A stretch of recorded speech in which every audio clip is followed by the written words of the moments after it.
Salut et bienvenue dans une nouvelle vidéo. Aujourd'hui, je vais te parler de quelques règles de composition. Une règle bien connue, c'est la règle des tiers. Et qu'est-ce qu'elle est? C'est une aide qui va te permettre de composer ton image pour mettre en valeur ton sujet. L'image se décompose en 2 tiers de ligne verticale et 2 tiers de ligne horizontale, donnant lieu à 4 points d'intersection. On vient très souvent placer le sujet sur ces lignes dites fortes ou sur les points d'intersection. Ou encore, on utilise 1 tiers de ciel pour 2 tiers de paysage. Mais que serait une règle si on ne pouvait la transgresser? La vidéo, comme la photo ou la peinture, est avant tout un art. Et dans l'art, il n'y a nulle règle qui dépasse celle du goût. Il y a même une étude faite là-dessus, proposant aux gens des images appliquant la règle des tiers et des images ne l'appliquant pas. Le résultat, 50-50. Les gens aiment autant les images appliquant la règle des tiers que celles qui ne les appliquent pas. Donc cette règle des tiers est-elle vraiment importante? Alors pour débuter, oui, elle est importante parce qu'elle va t'aider à structurer ton image, mais je te conseille aussi de la transgresser car elle va apporter une composition personnelle à ta réalisation.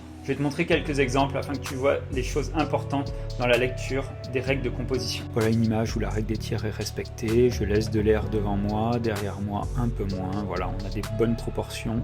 L'image n'est pas choquante, elle se lit bien. Alors voilà un cas intéressant. La règle des tiers est respectée, mais par contre, la composition est pas géniale, même vraiment affreuse. J'ai pas d'air devant moi, il y en a énormément derrière. Donc par rapport à un sens de marche, on n'est pas bon du tout. Cette fois, la règle des tiers n'est pas respectée. Je me trouve en plein milieu, mais par contre, c'est un cas d'image où c'est pas choquant, le sujet est au milieu, ça peut se faire pour un reportage ou pour d'autres types d'images, le sujet peut se trouver au centre. Là on peut le lire de 2 façons, par exemple si je suis dans un dialogue ça va paraître bizarre que je me trouve au milieu, en revanche sur un travelling on aura plus de cohérence car on suit le mouvement du personnage central. Là il n'y a rien qui va, je suis pas sur la règle des tiers et en plus il y a énormément d'air derrière moi, on ne comprend pas trop ce que l'image raconte. Sur celle-là, en revanche, je ne suis pas sur la règle des tiers non plus, mais par contre, je pourrais être dans un dialogue et l'image est cohérente. Là, ça va pas du tout, je suis beaucoup trop bas. Alors là, sur un cadrage comme ça, en plan rapproché, on va préférer limite rogner les cheveux et avoir une accentuation sur le regard.